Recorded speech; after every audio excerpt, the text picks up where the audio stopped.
Pa može. Evo ja ću sad krenuti spremat pa onda krenem za nekih 5 minutica. Može, onda se vidimo za 15 minuta, okej? Ajde, bok! Evo.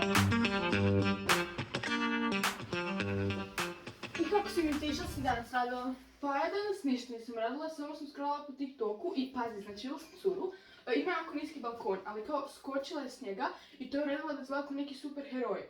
I bilo je tako fora, znači ja bih htjela mi to probamo, baš dobro izgledalo. Da skoči s balkona? Pa da, znači baš dobro izgledalo i dobila je toliko followera nakon toga.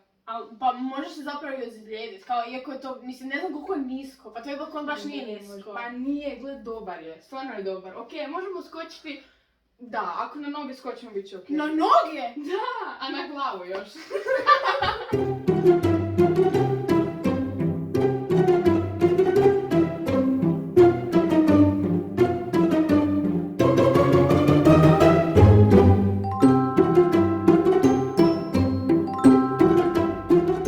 Pa rekla si da je balkon nizak. Pa mislim, malo je, nije niži, ali čisto malo. Mislim, ispod je zemlja, bit će okej ako skočimo. A dobro, pravo si, dolje je zemlja, može biti mekano. Jel da? Da. Hoćeš? Ajde, na 3, okej? Može.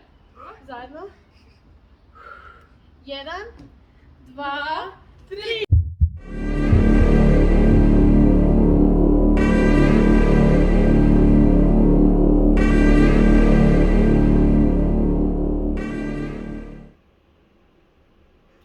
Mama.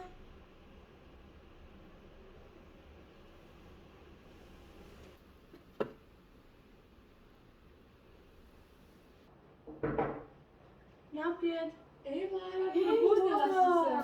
si se. Što se dogodilo? Pa ona izgleda koju smo snimali. Jao, da.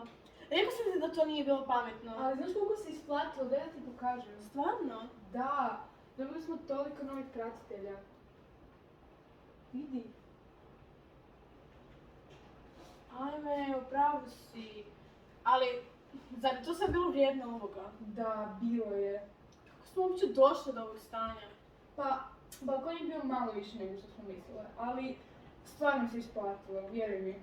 I zbog toga što se nama desilo, mi smo odlučile napraviti serijal gdje ćemo vam davati ideje za sigurne videe.